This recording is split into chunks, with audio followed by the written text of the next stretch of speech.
Everyone, welcome to History and Theory of Public Administration. In this presentation, I will be discussing three contributing theories to evolve classical management in public administration. A quick overview of this presentation. The three key theories consist of Luther Gillick, 1937, Notes on the Theory of Organization, Robert Merton, 1940, Bureaucratic Structure and Personality, and last but not least, Paul Appleby, 1945, Government is Different. Luther Gillick was a key theorist in public administration. He was well known for wanting to make government more efficient, effective, and transparent. His main contribution revolved on the central question: how do we translate policy into action? He argued that the solution was to professionalize government. In this week's learning activity and video, I learned that Gillick worked for Wilson Woodrow, essentially influencing Gillick's work. In our course textbook, Classic of Public Administration, page 8, it states that while in subtlety was lost on many, Wilson's main themes that public administration should be a premise on a science of management and a separate form of traditional politics fell on fertile intellectual grounds. As discussed in previous week 1 and 2 over an overview on Woodrow Wilson's themes, he argued that government administration should be treated as a science of management and that it should be separate from traditional politics. Under the concept of science of management, Wilson believed that public administration could be studied and improved just like a business.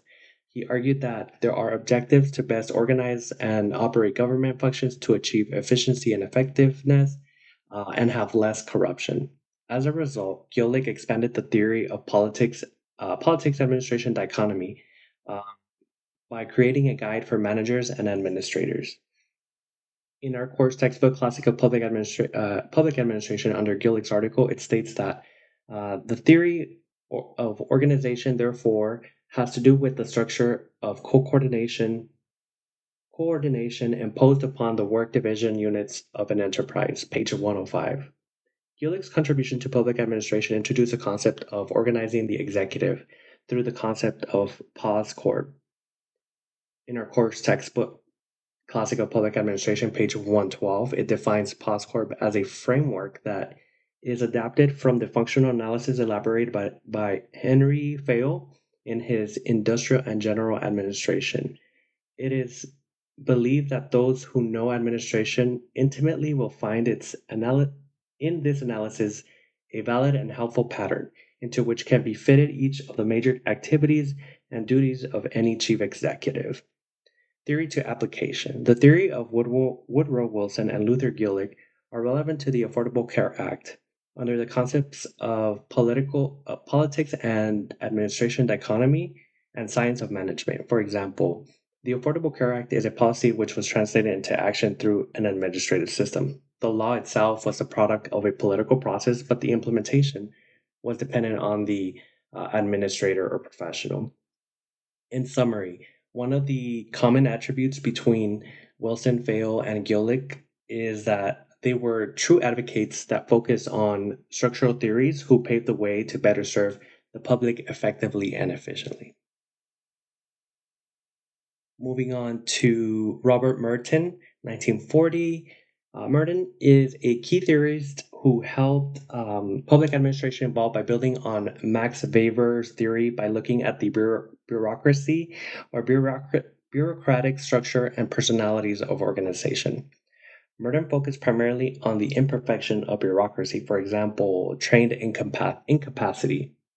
In our course textbook, Classics of Public Administration, it states that trained incapacity refers to the state of affairs in which one's ability functions as inadequacies or blind spots, page 119. In other words, it is this concept that as bureaucrats grow strict devotion to their organization rules, the same devotion prevents the organization from being efficient. In our course textbook, Classics of Public Administration, page 120 states that displacement of sentiments from goal onto means is fostered by the tremendous symbolic significance of the means or rules. An example of theory to application is the Affordable Care Act. To provide some context, for example, in the healthcare industry, a community health worker is mandated or regulated on completing all types of forms or assessments with a member or patient that the primary goal of the member or patient is not met. Due to the rules and regulations to complete those forms, they become the center stage and not address the member's needs or goals. So, in summary, while Max Weber addressed bureaucracy and efficiency, Merton analyzes Weber's concept um, by arguing that the organization's rules, originally intended to help, ultimately has become the barrier itself.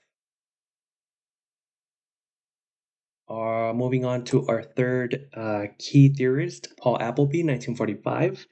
Um, he is a key theorist who held public administration involved as he argued that government is different from private business. Under his article in page 123, it states that government is different because government is politics. And in page 122, under his article, it states that government administration differs from all other administrative work to a degree not even faintly realized outside. By virtue of its public nature, the way in which it is subject to public scrutiny and public outcry. Appleby challenged the traditional view that administration and public and politics are separate under the politic administration dichotomy theory. Appleby argued that unlike private organizations, every government action is political and must be responsive to the public. An example of theory to application is, again, the Affordable Care Act. This is a great example because Affordable Care Act is not a product to gain profit, but rather a law due to Americans being uninsured and to provide affordable insurance compared to private insurances. Thank you very much for watching this presentation on Luther Gillick, Robert Merton, and Paul Appleby, three contributing theories to evolve classical management and public administration.